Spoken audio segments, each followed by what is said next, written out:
Okay, muri Zimbabwe pakaipa. This is one of those stories dzaunonzwa once in 50 years. In 50 years. Pakaipa. Tine mukomana anonzi Brian ari kubudikira achibva muchivhu ari kutipa a very explosive, dangerous, powerful, interesting story. Yaari kutiudza kuti zvinhu zvakaitika muupenyu hwake. He just doesn't understand right now. He's confused. He's on the verge of killing himself. So let me really give you Zimbabweans the full story so that you understand and give advice that is correct. So muchivhu muri Zimbabwe, and this is something that happened 4 days ago, which is very recent. 4 days ago ndo pakatanga kuitika nyaya yese, and mukomana ne confusion right now. So mukomana Brian from Chivhu, Zimbabwe. Chivhu mudhara, Chivhu mudhara amene kuti Chivhu moms, whatever. So mukomana Brian ari kutaura kuti Nexus, taura nemazimbabweans, udza mazimbabweans ma-update to what is happening, because it's bad, it's interesting, it's stressing him, and asking what oita say. So mukomana Brian ari kutaura kuti iye unosevenza at a factory inomanufacture magarments. Ari kutaura kuti this factory is in Chivhu. Inogadzira, some of you vari kuchivha ndokuti vanenge kutofungira kuti anofanira kuva achisenza paya. Inogadzira magarments in the sense yekuti kubva inogadzira micheka, right? Micheka ndozita reshona, magarments in shona, micheka. Kureva kuti kubva kumicheka ichagadzisa machira, ichagadzisa madress, ichagadzisa matrausi, ichagadzisa chii nechakadaro. This is a factory that produces micheka iyoyo, sometimes for macarpets etc. According to mukomana Brian, information yati panews desk, right? So mukomana ari kutaura kuti iye first of all, about 1.5 years ago, in fact ari kutaura kuti right, iye wakapinda basa is now around 3 years, and then about 1.5 years ago mukomana managed to secure a position yebasa for his woman, for his wife, Chengeto. So mukomana Brian wakaroora Chengeto, it's a couple of years right now, hana kuzotudza directly makuru mangani, but wangu, right? So aroora Chengeto about 1.5 years ago, akamuwanira basa at the same place paanosevenza. Andidi Chengeto ndokupinda basi, Chengeto ndokutanga kusevenza. So all this time until 4 days ago, mukomana his head to my rumors and whatever, and he ignored everything and said, you know what, I love my wife, and as long as every night ndichiti ndikapinda mumagumbezi and mukadzi wangu ari same gumbezi iroro unondihaga, unondipa chunu, ndorova sezvandiri kuda, I don't care what people say, marumors anogona vapo, but I will ignore everything. Anditi so mukomana ari kutiudza kuti Nexus, 4 days ago, something life-changing happened, and are confused.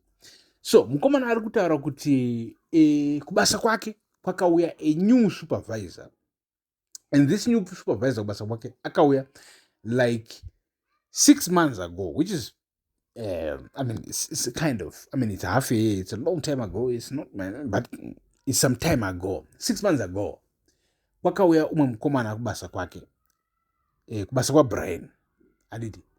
So mukomana uyu was the new supervisor wepabasa ipapapo, and specifically ku department riri kushandigwa nemukadzi wemukomana Brian anova Chengeto. So Brian ari kuti around 3 months ago wakaudzwa nomumwe mupesi kuti Brian, inini wangu kunzwisisana kuri kuita mukadzi wako neka new supervisor handisi kukanzwisisa.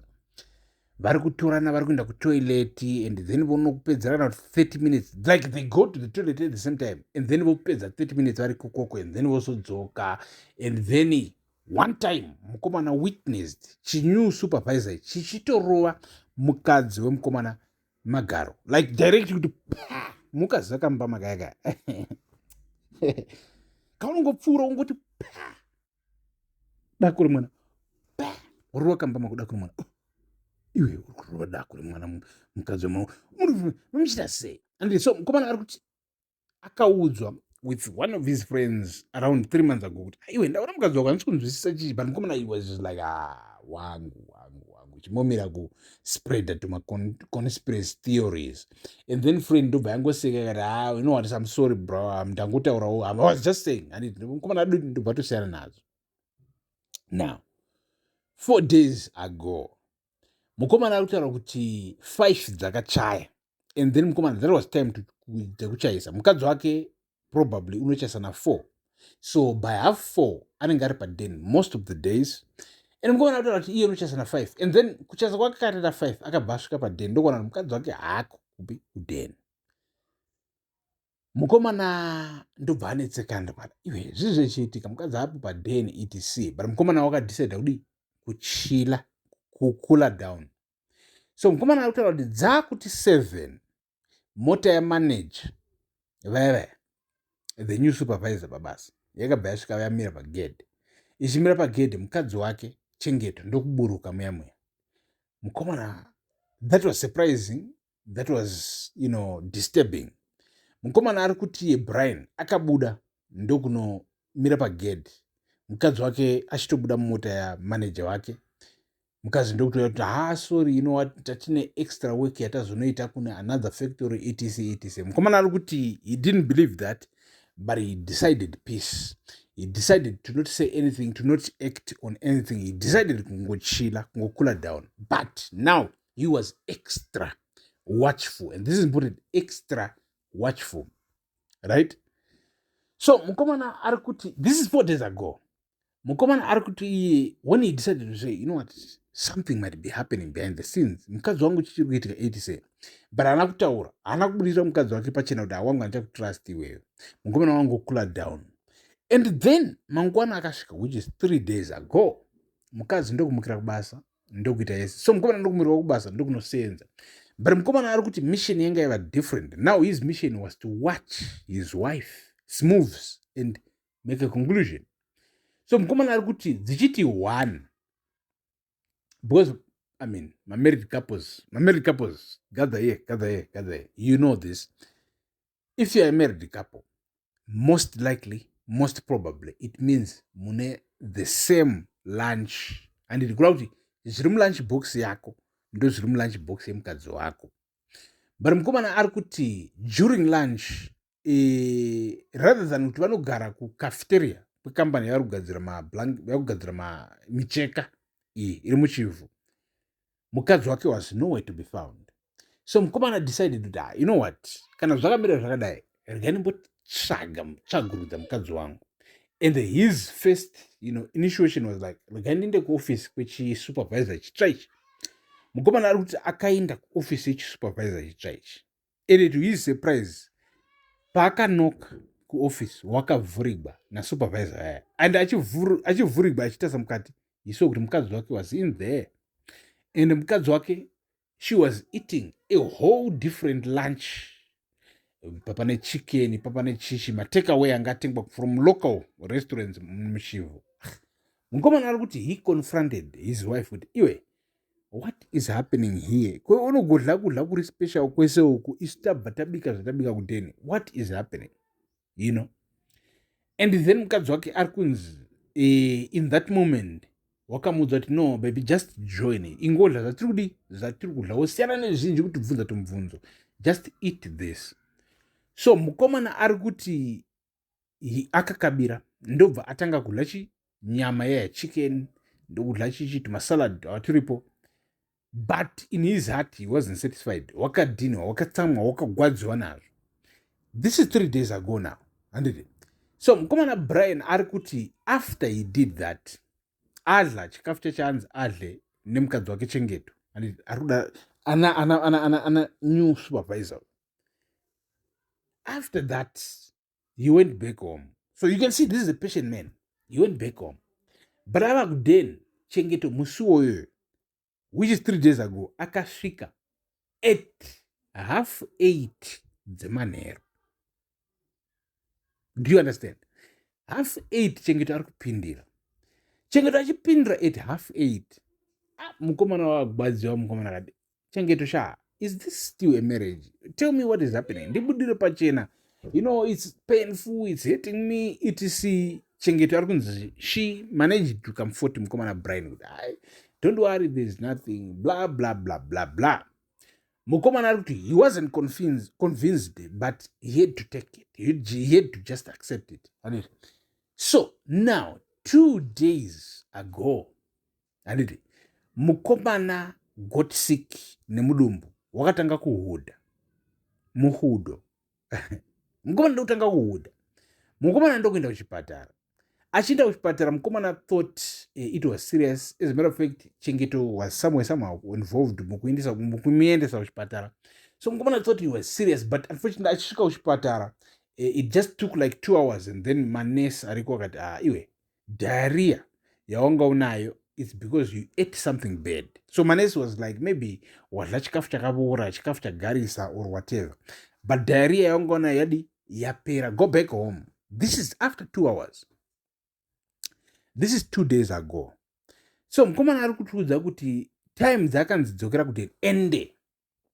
This is now let me get into this. This was a Sunday. So I don't know kuti uri kuona this video when, but ndikugadza this video on a Tuesday, which is in alignment with that Sunday. So which was Sunday. So mukomana achidzokera paden on a Sunday. Achisvika paden, mukomana akasvika paden kuma 1 dzemasikati, because angaenda kuchipatara nopedza like ma 11 machipatara, and then etc. So mukomana achisvika paden, this 2 days ago, achisvika paden ari kuvhura door, ari kuona door raakiwa, ari kushandisa kids anadzo, ari kukinura, ari kupinda. This is their flat ine 3 bedrooms, lounge ne 2 bedrooms. Nemukadzi wake muchivhu ndiBrian, mukadzi wake ndiChengeto. Ari kuvhura, ari kupinda, wakinura ega. Mukomana ari kuti achipinda mudining, ari kunzwa kuti pane noise iri kuitika mudeni, and noise iyi pane mumwe ari kutodliwa. Pane munhukadzi ari kudliwa, because munhukadzi ari kuscreama kekudliwa, and pane munhurume ari kugomera kekudla. Mukomana ataura kuti wakanetsekana, wakagwadziwa, but ndobva avhura dhore mubedroom mavo. Achivhura dhore mubedroom mavo, ndokuona zveshuwa kuti mukadzi wake wakaitiswa yese, wakabatiswa headboard, ari kurohwa kubva kumashura, and ari kuzhapa, and ari kuti the worst thing ndechekuti achivhura door, vese mukadzi wake Chengeto na supervisor vake vakacheuka, ndobva vamutarisa, ndobva vakondinya. Mukomana ari kuti wakabitiridzwa neshungu, achibva auruka achinobata supervisor. Iwe uri kuzviita sei iwe? Uri mumba mangu, ukudla mukadzi wangu, etc. Chengeto ndobva kati iko wadiwa tijoina. Mukomana ari kuti akabitiridzwa neshungu achizama kudai, pakanozama kuti adire chibhakera arove vanhu, ndopaakasimukirwa naChengeto zvese nasupervisor, ndobva vamurakasha muri Zimbabwe. Mukomana ari kuti akakinditswa, akarohwa, ndokurohwa, ndokubwagugwa kusvika mukomana avota.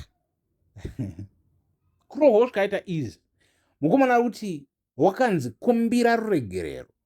Mukomana kusvika akumbira ruregerero, achirakashwa. Uku mukadzi anenge achidira mambama, ari kuti mukadzi wake aidira mambama, akakamaneja akakasupervisor kane tukandimba kane tumhasuro kari kumuridza zvibhakera, kari kumurowa mabhutsu. Mukomana ari kuti wakakumbira ruregerero, ndobva audzwa kunzi usafa, wakaudza munhu, handiti? Mukomana ari kutaura kuti wakabvuma kuti yes, this is 2 days ago. And from there, kamaneja kakabva kabuda, kakarowa pasi, kakamudza kuti ndikangonzwa kuti wasara ukaita anything, ndinouya ndokupedzera mufana, ende basa ratopera.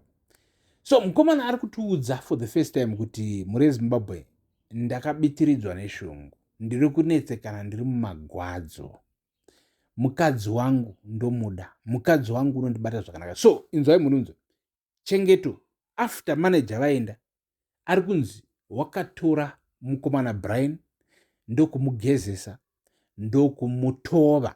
Munozwa kutova kwokuti warohwa unotohwa, ndokumutova nerudo, ndokumuitira zvese, ndokutomupa chinhu everything. And mukomana anotaura kuti it's painful because ari murudo nemukadzi wake and haasi kunzwisisa kuti oitazve kudii because ari kunyara. So in other words, ari kuti mazita ari kutiudza might not be true, but mukomana anotaura ari kunyara, ari kugwadziwa, ari kuita zvese zvese, and mukadzi wake slave yaita inonzi iyo multiply. Like mukadzi wake Chengeto anga achimupa rudo guri like 10%, but iko zvino izvi it's 100%.